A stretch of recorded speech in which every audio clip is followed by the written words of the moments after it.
ganda naman dito ulit. Tagal ka na hindi nakakabalik. Uy, ano to? 200 cubic meter reservoir soon to rise. Pandan, water district. Ito talagang gusto ko rito sa Pandan.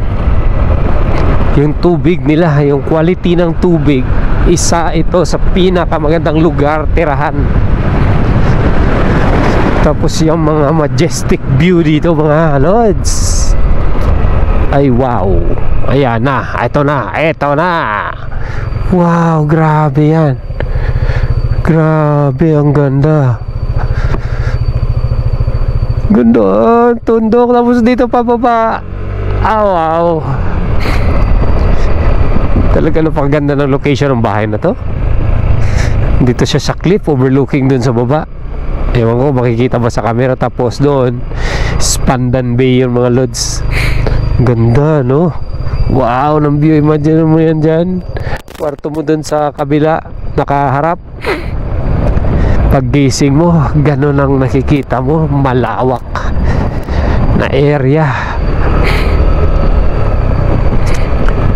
Pili mo malaya ka, kasi malayo ang nararating ng iyong mga mata. Puro pa naman magagandang mga tanawin. May mababa, may mataas, sari-saring kulay ng puno. Ayan, mga palm trees. Diba talaga itong Pandan na to? Ganda, maraming mga resort dito sa baba. Pasensya na ho, sinisipon pa rin ako. Yun, acacia tree. Wow, ang lamig dito mga idol. Ang lamig ng hangin pag sa ilalim ka na ng puno.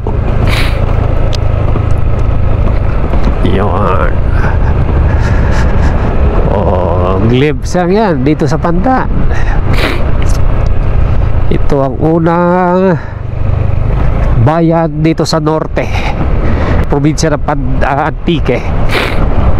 Yan, crossing the bridge.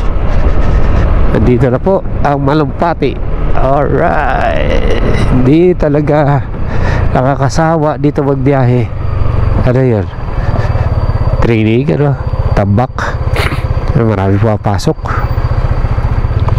Local tourist.